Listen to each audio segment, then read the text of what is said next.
Mis hermanos, qué bendición saludar una vez más a cada uno de ustedes y a nuestros amigos que nos visitan. Bienvenidos. Hoy quiero compartir una porción más de la palabra del Señor con cada uno de ustedes en Primera de Juan. Para los que tienen sus Biblias, por favor, vamos a recordar este pasaje de la palabra del Señor para meditarlo.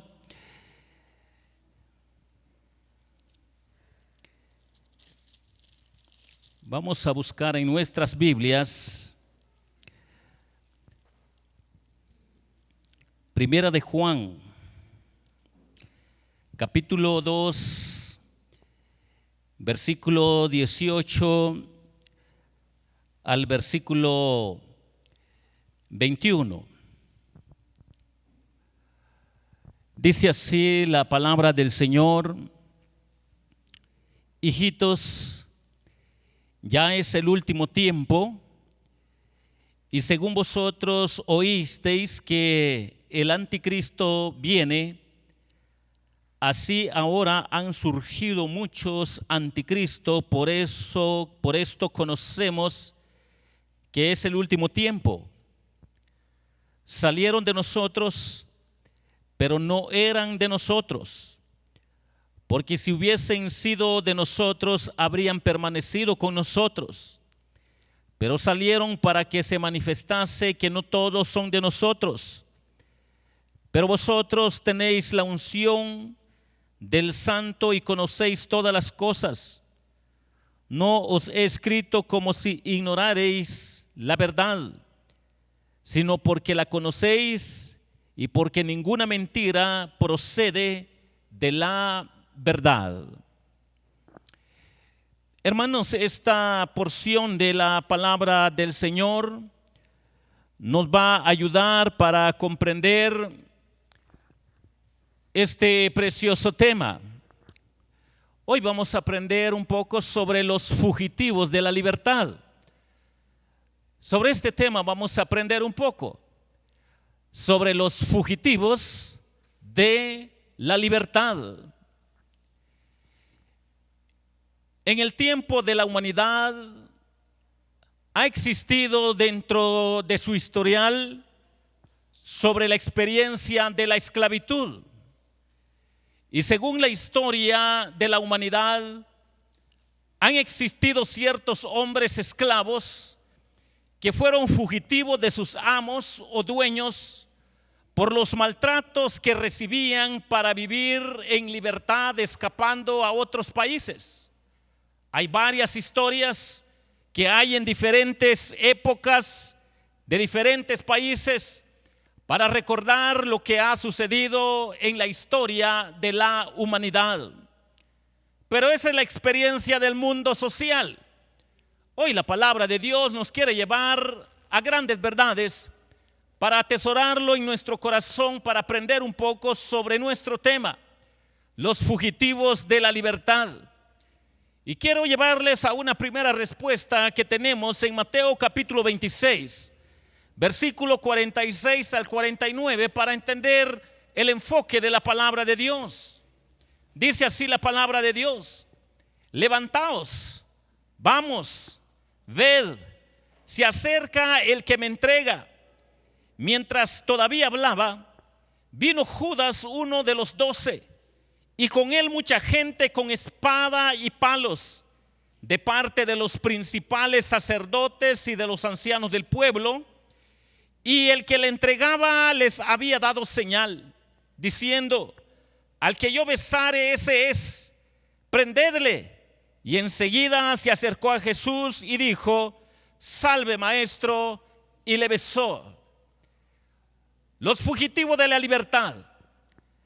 La primera verdad que encontramos acá, mis hermanos, es que encontramos al primer fugitivo, que es el fugitivo Judas Iscariote.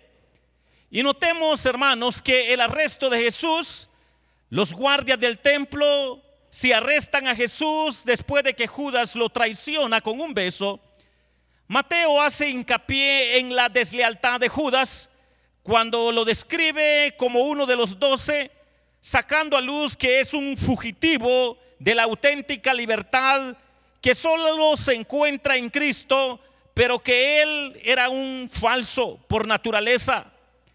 Sale a luz su falsedad de fe en Cristo, que nunca vivió una auténtica libertad en Cristo. Y esto nos debe de hacer reflexionar, mis hermanos, por lo que sucede en la vida de todos aquellos que tuvieron la bendición de ser seguidor de Cristo, pero no auténticos regenerados. En la multitud de gente había un destacamento de soldados romanos que por orden de Pilato tenían a cargo la custodia del templo, y también estaba la policía levítica del templo, y también estaban los guardias personales de los principales sacerdotes, y también estaban los del Senedrín. Los primeros llevaban espadas y los segundos palos. Imagínense ustedes todos los guardias de diferente enfoque, de políticos, de religiosos, de los que estaban representando a la sociedad, de la sociedad que estaban ahí presentes con ellos. Vemos cómo este enfoque no entiende el mensaje de Jesucristo y cómo solo un hombre marca la diferencia para sacar a luz sobre lo que hoy la palabra del Señor nos quiere enseñar, sobre los fugitivos de la libertad. Y aprendemos una primera verdad acá, que encontramos al fugitivo Judas Iscariote. Y cuando nosotros vemos a este fugitivo, nosotros podemos darnos cuenta que la expresión besare, un saludo habitual entre los amigos en el Israel antiguo y moderno, se convierte en un medio de traición como fugitivo de la auténtica libertad. Judas, uno de los 12, de acuerdo a la palabra del Señor, dice la palabra de Dios en Judas 14:15, nos ayuda a comprender en el capítulo 1. De estos también profetizó Enoc, para entender qué estaba pasando con Judas, cómo lo describe la Biblia. De estos también profetizó Enoc, séptimo desde Adán, diciendo: he aquí vino el Señor con sus santas decenas de millares para hacer juicio contra todos y dejar convicto a todos los impíos de todas sus obras impías que han hecho impíamente, y de todas las cosas duras que los pecadores impíos han hablado contra de él. Y hermanos, el primero que sale a luz en la vida, tristemente, de los 12 hombres, sale a luz palpablemente en la vida de Judas. Para que nosotros entendamos, hermanos, que no hay enemigos que sean tan aborrecibles como los discípulos profesos que traicionan a Jesucristo con un beso. Son auténticos fugitivos de la verdadera libertad en Cristo. Sacan a luz su propia falsedad de libertad. Dios no necesita nuestro servicio, mucho menos nuestros pecados, para realizar sus propósitos o llevar a cabo su obra de redención. Dios nos quiere enseñar grandes verdades para comprender cómo Él obra, mis hermanos, y saca a luz la desgracia de estos fugitivos que no han entendido la auténtica libertad en Cristo. Todos los evangelios se refieren a Judas de esta forma. Una vez aparece descrito de esta forma, otro discípulo para el futuro, igual que Judas, saldrá a luz en que las generaciones futuras saldrán nuevos Judas como fugitivos de la libertad en Cristo. Los escritores de los evangelios parecen usar la expresión para subrayar el carácter insidioso del crimen de Judas, especialmente aquí cuando la traición estaba siendo consumada. Siempre salen a luz tarde o temprano quiénes son los fugitivos de la auténtica libertad, porque son capaces de traicionar a Jesús con un beso dulce que tiene apariencia de humanidad, de amor, pero hay una terrible falsedad en su fondo. Y este es el cuadro de Judas, para que nosotros podamos entender sobre los fugitivos de la libertad. Y encontramos al fugitivo Judas Iscariote, que es capaz de vender a todo hombre. Si vendió al propio maestro, al hombre perfecto, al ser supremo, si estuvo al lado de él, si fue instruido por más de 3 años por él, Él es capaz de vender a su madre, a su padre, a su generación, a su país. Es capaz de vender a todo mundo porque no entendía el mensaje mesiánico. Entonces, mis hermanos, la palabra del Señor nos está enseñando sobre los fugitivos de la libertad. Pero quiero llevarles también a 2 de Timoteo, capítulo 4 y versículo 10, para los que tienen las escrituras en sus manos. Y 2 de Timoteo 4:10 nos da otra respuesta en relación a nuestro tema. Noten lo que dice la palabra de Dios: porque Demas me ha desamparado amando este mundo y se ha ido a Tesalónica. Crescente fue a Galacia y Tito a Dalmacia. Noten acá, hermanos, Demas. Cuando nosotros oímos esta palabra, Demas, podemos entender, hermanos, en relación a nuestro tema, que los fugitivos de la libertad encontramos también al fugitivo Demetrio. Este otro fugitivo Demetrio, noten que también tuvo la bendición de acuerdo a lo que está en Colosenses 4:14. Noten cómo lo describe la palabra de Dios en Colosenses 4:14 para ver quién es este hombre. Noten lo que dice: os saluda Lucas, el médico amado, y Demas. Noten lo que dice. Y ahora notemos lo que dice Filemón 1:24. Marcos, Aristarco, Demas y Lucas, mis colaboradores. Demas, este había sido uno de los asociados cercanos de Pablo junto a Lucas y a Epafras. Cuando nosotros vemos que este también tuvo la bendición de ser instruido por el apóstol Pablo, tuvo la bendición de estar con los líderes de la iglesia cristiana, tuvo la bendición de ver tantos milagros, tantas cosas palpables, tantas sanidades, tantas maravillas. Este era el segundo Judas.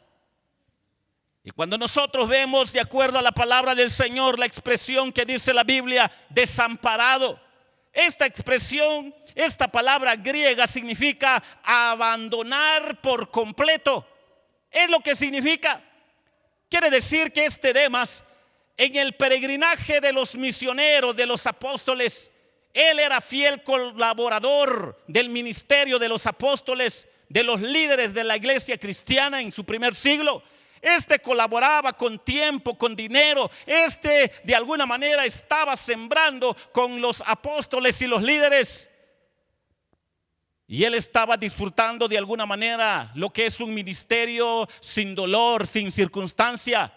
Pero cuando empezó la persecución para la iglesia cristiana, cuando empezó la amenaza de muerte para los líderes cristianos, cuando empezó la experiencia de ser muerto por la causa de Cristo, lo primero que hizo Demas fue: adiós, Pablo, no quiero saber nada de tu evangelio.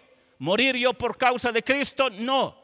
Morir por tu ministerio, no. Morir porque seas mi buen amigo, no. Porque hayas sido mi maestro, no. Yo no muero por Cristo, ni por ti, ni por nadie. Yo quiero ir de vacaciones a este lugar donde no hay amenaza para el mundo cristiano, porque yo me doy cuenta que realmente no vale la pena morir por Cristo. Y notemos, hermanos, eso es lo que está acá en su contexto. Y encontramos entonces, en relación a nuestro tema sobre los fugitivos de la libertad, el fugitivo Demetrio. Y nos ayuda a comprender, mis hermanos, que esta palabra, si es abandonar por completo, con la idea de dejar a alguien en una situación precaria. Demas fue un discípulo en los buenos tiempos que nunca calculó el costo de un compromiso genuino y correcto con Cristo. Y los discípulos de este tiempo, tal y como lo describió el Señor, tenían que salir a luz de acuerdo a Mateo capítulo 13, versículo 20 y 21. Miren cómo lo describe Jesús. Y el que fue sembrado en pedregales, este es el que oye la palabra y al momento lo recibe con gozo, pero no tiene raíz en sí, sino que es de corta duración, pues al venir la aflicción o la persecución por causa de la palabra, luego tropiezan. Este es el cuadro de Demas. Y cuando nosotros vemos acá lo que está sucediendo, amando este mundo, dice el contexto, Tesalónica, Demas pudo haber considerado esta ciudad como un puesto seguro, de acuerdo a la perspectiva humana, a las prioridades humanas. A diferencia de Crescente, a diferencia de Demas, Crescente debió haber sido fiel y confiable porque Pablo lo envió a Galacia, una provincia romana en la parte central de Asia Menor, donde Pablo ministró en cada uno de sus 3 viajes misioneros. Y Tito, el amigo y colaborador más cercano de Pablo después de Timoteo, nos ayuda a entender que la actitud de estos fue muy diferente que la actitud de Demas.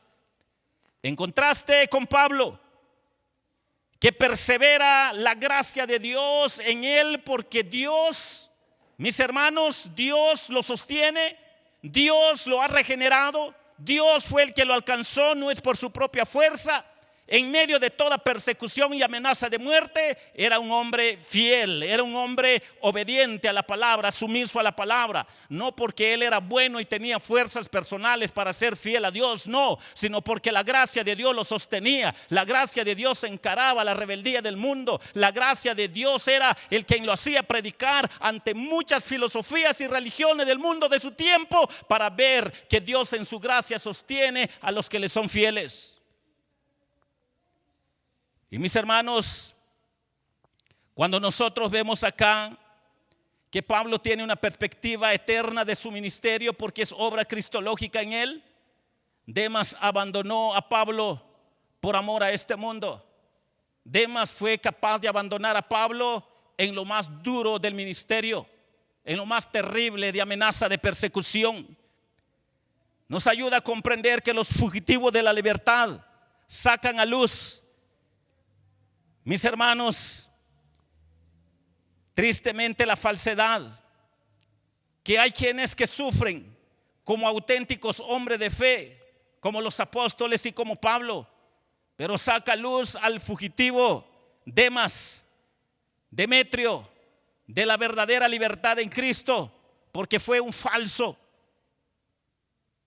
Ahora notemos esto: ¿cuántos años estuvo Judas con el maestro?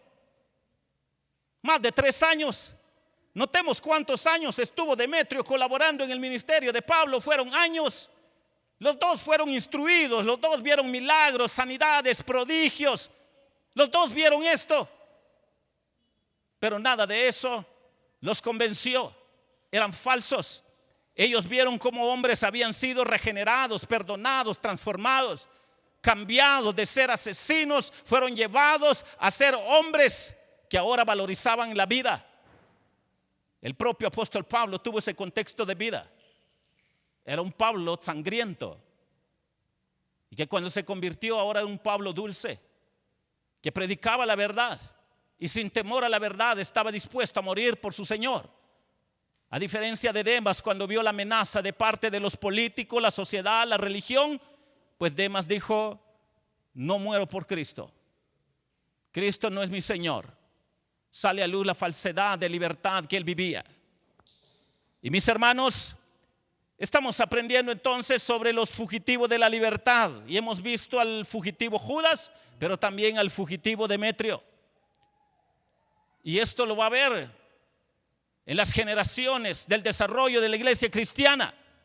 Y quiero llevarles a lo que dice Juan capítulo 8 y versículo 36 para seguir un poco con nuestro tema. Dice: así que si el Hijo os libertare, seréis verdaderamente libres. ¿Qué nos enseña este pasaje? También nos enseña en relación a nuestro tema. Nos enseña sobre el fugitivo de la falsedad de la libertad o de la falsa libertad. Nos enseña sobre el fugitivo de la falsa libertad. En el mundo, la humanidad por naturaleza vive la falsa libertad. En el mundo tenemos a las generaciones que viven en una falsa libertad. Pero mis hermanos, la gracia y la misericordia de Dios conquista, quebranta hombres que están en esa falsa libertad para llevarlos a su reino. Y es la diferencia que nos enseña la palabra del Señor. Los judíos le contestaron a Jesús: somos descendientes de Abraham, Jesús, y nunca hemos sido esclavos de nadie.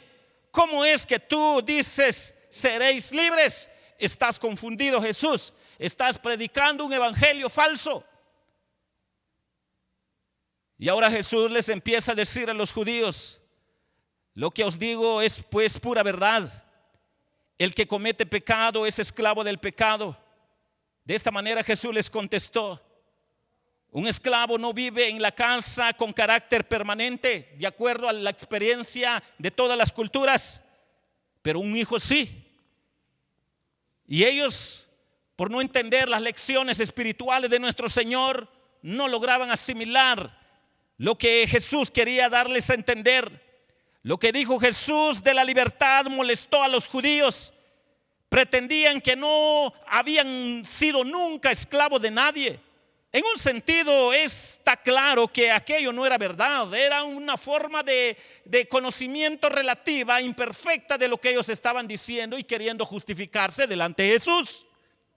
¿Por qué? Porque claramente habían vivido como esclavos en Egipto. Habían vivido como esclavos también en Babilonia, si ustedes se acuerdan. Habían vivido esclavos incluso en el propio imperio romano. O sea, lo que ellos estaban diciendo, ni aún por el lado material, no eran certeros. Y esto no daba lugar a que ellos entendieran el mensaje redentor de Jesús, el mensaje de libertad, de esa auténtica libertad. Mis hermanos, los judíos tenían en alta estima la libertad, que consideraban un derecho de nacimiento de todo judío. Eso era la filosofía de los judíos, porque en la ley se establecía que ningún judío, por muy pobre que fuera, podía degradarse hasta el punto de convertirse en un esclavo. Ellos tenían eso como parte de sus leyes. ¿Por qué? Porque se basaban en Levítico, pero no una interpretación correcta de ese pasaje. Ellos de alguna manera solo lo aplicaban a ciertas áreas de la vida. Y noten lo que dice ese pasaje: y cuando tu hermano se empobreciere estando contigo y se vendiere a ti, no le harás servir como esclavo, porque son mis siervos, los cuales saqué yo de la tierra de Egipto. No serán vendidos a manera de esclavo. Y por eso es que ellos, basándose de este texto, arremetían contra Jesús. No entendían las palabras de Jesús, el mensaje de libertad de Jesús. Pero tenemos el fugitivo de la falsa libertad, los que están en el mundo esclavos del pecado, y que la gracia del Señor los alcanza para ser libres. Una y otra vez se levantan rebeliones porque algún líder enardecido insistía en que los judíos no podían obedecer a ningún poder terrenal, porque Dios era su único rey. Esto era el pensamiento de los judíos. Hay un historiador judío muy conocido como Josefo. Cuenta la historia de los seguidores de Judas el Galileo, que dirigió una famosa rebelión contra los romanos, y lo describe de esta manera: tiene una fe inalterable en la libertad y dicen que su único rey y gobernante es Dios. Y esto, cuando usted lea un poco sobre la historia de los judíos, está en los libros de Josefo, en las antigüedades del capítulo 18, versículo 1 al 6, en las escrituras de Josefo como judío. Claro que esto no está en la Biblia, solo es para ver lo que los judíos hacían y creían. Y nos ayuda a comprender que cuando los judíos decían que no habían sido esclavos de nadie, estaban confesando un artículo fundamental de su credo nacional como pueblo, como nación. Y aunque era verdad que había habido épocas en las que habían estado sometidos a otras naciones, también era verdad que entonces lo estaban en Roma. También era verdad que hasta en estos casos mantenían una independencia de espíritu y que hacían que se sintieran libres, aunque materialmente fueran esclavos. La interrogante aquí es: ¿y por qué no entendían el mensaje de Jesús? Y espiritualmente, ¿por qué no entendían? Y la respuesta es: porque eran esclavos del pecado. Y mis hermanos, a la luz de la palabra del Señor, otro hombre conocido como Cirilo de Jerusalén escribió de José, hablando de José del Antiguo Testamento, un judío, como religioso, José fue vendido para ser esclavo, pero él era libre. Es la forma como escribe Cirilo de Jerusalén. Porque toda radiante de nobleza de alma estaba en la vida de José. Hasta el sugerirle a un judío que podía ser considerado como un esclavo era un insulto que no perdonaría. Es la forma como hablaban de estos temas los judíos cultos. Y estos eran los que habían educado a todo ciudadano judío. Por eso es que los judíos no entendían a Jesús, porque tenían conceptos de libertad muy nacionalistas, muy lejos de lo que Jesús estaba enseñando. Pero Jesús estaba hablando de otra esclavitud. El que comete pecado es esclavo del pecado. Jesús estaba hablando de otra esclavitud.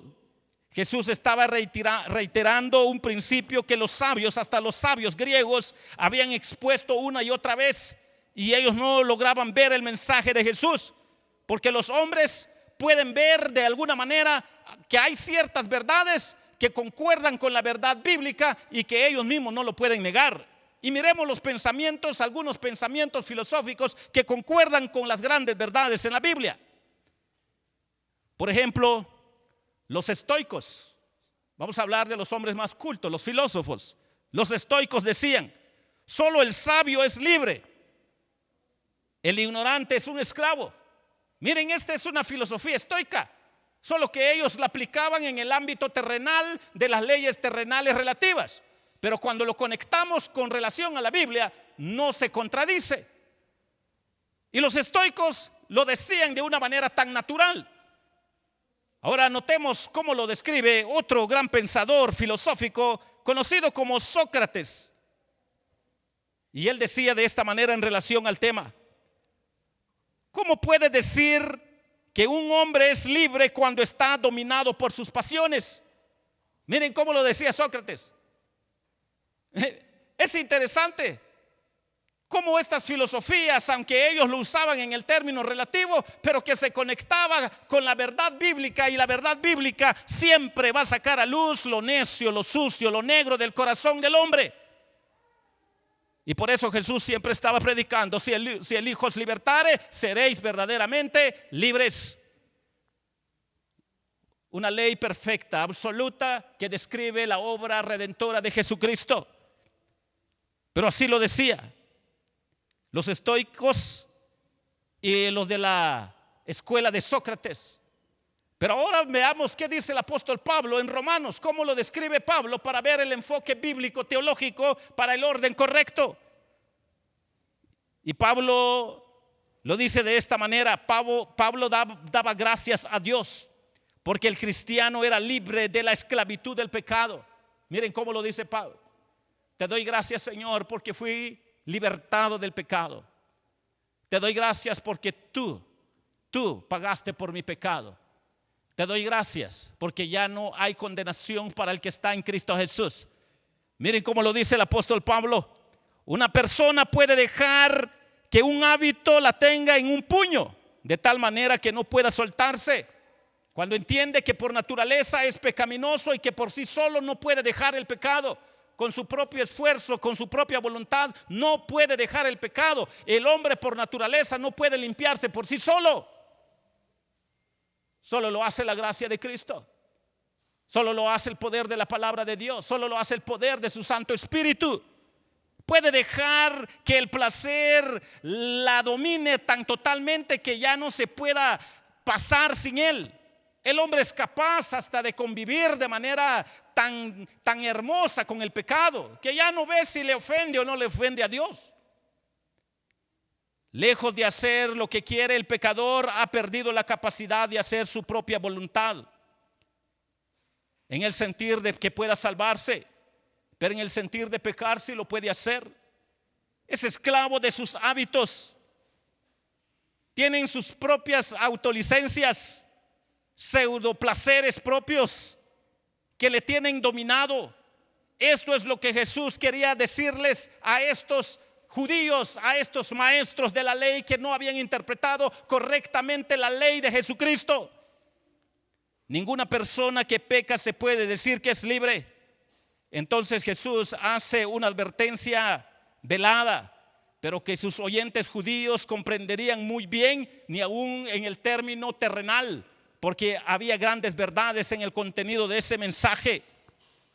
El hijo es un residente permanente de la casa, mientras que el esclavo se le puede echar en cualquier momento. Ellos lo sabían porque ellos mismos habían sido esclavos. En efecto, Jesús les está diciendo a los judíos: vosotros estáis muertos en sus delitos y pecados. Vosotros creéis que sois hijos en la casa de Dios y que nada, por tanto, os puede arrojar de vuestra posición privilegiada, no dándose cuenta que ustedes no son hijos de Dios, no son hijos legítimos.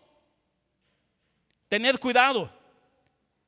Por vuestra conducta os estáis poniendo en el nivel de esclavo. Sale a luz que ustedes no son hijos, porque me reprochan, porque no me aman, porque no me obedecen, porque no quieren oír mis palabras. Y a este se le puede arrojar de la presencia del amo en cualquier momento. Si aquí hay una amenaza de parte de las palabras de nuestro Señor, es sumamente peligroso comerciar con la misericordia de Dios cuando el hombre no se da cuenta que por sí solo no se puede salvar. Y eso era lo que los judíos estaban haciendo, justificándose por sí solos con su propia naturaleza.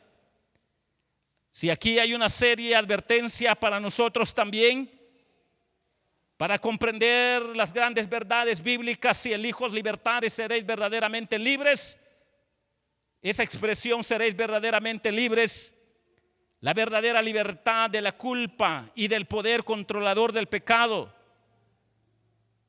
mis hermanos, nos ayudan a comprender que si no es por la fe en Cristo, que si no es por el arrepentimiento, hermanos, nunca va a haber una auténtica libertad. Jamás va a haber. Jamás va a haber. Y entonces la palabra del Señor nos recuerda que la influencia de los espíritus demoníacos en sus conceptos filosóficos que contradicen la palabra de Dios, ni incluso los mismos textos bíblicos mal interpretados, no de acuerdo al orden bíblico, también van contra la palabra de Dios. Mis hermanos, tristemente, los demonios suelen acompañar el pecado. Dulcemente se vive con el pecado. Y como señala Jesús, de acuerdo a la palabra del Señor, hermanos, para terminar, en Juan 8, capítulo 44, nos ayuda la palabra del Señor para enseñarnos. Miren cómo Jesús ahora, como no entienden de buena, ahora les dice claramente quiénes eran ellos. Miren cómo lo dice Jesús, porque no entendían de qué libertad se estaba refiriendo Jesús.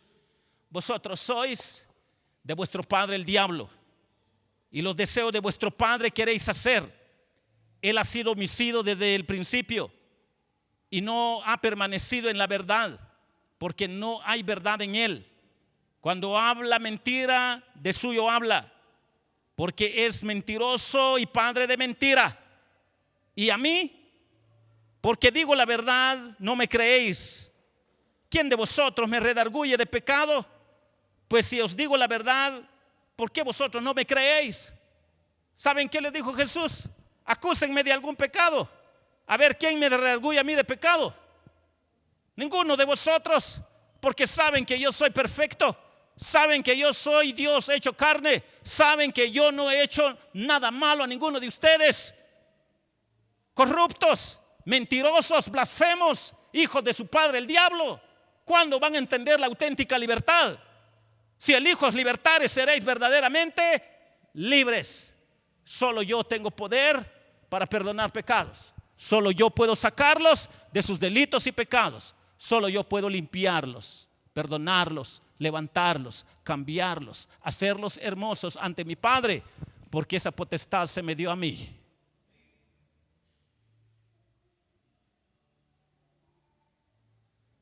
¿Y qué hemos aprendido sobre los fugitivos de la libertad? Tenemos el fugitivo Judas Iscariote, el fugitivo Demetrio y el fugitivo de la falsa libertad, que abundan en el mundo. Son millones. Pero ahí está la gracia de Dios buscando al pecador, aquel que no ha entendido qué es la libertad en Cristo. Hoy se pasó la bandera nacional, qué hermoso. Se pasó la bandera cristiana y la Biblia, porque somos parte de un pedazo hermoso de tierra que Dios ha dado a los guatemaltecos. Pero ese es el lado temporal. El lado espiritual es lo que Jesús dice. Para entender la auténtica libertad. Si el Hijo os libertare, seréis verdaderamente libres. ¿Siente que Jesús ya ha perdonado su pecado? ¿Siente que de verdad un día usted cayó postrado a los pies de Jesús diciendo: el Señor, yo no me puedo salvar por mí mismo, no puedo, ni por más moral que sea, yo no puedo, sale a luz todos mis pecados, ni por más que haga cosas inmorales o éticas, sale a luz mi propio pecado, porque nadie cumple la ley, pero tú lo cumpliste para que hubiera una verdadera libertad, una auténtica libertad. Si tú cumpliste la ley, yo quiero creer en ti confesando mis pecados, porque tú perdonas, tú limpias, tú levantas, tú cambias. Por eso yo quiero creer en ti. Jesús, por favor, perdóname para que yo viva en libertad. ¿Hay alguien que quiere decirle a Jesús: perdóname, Jesús?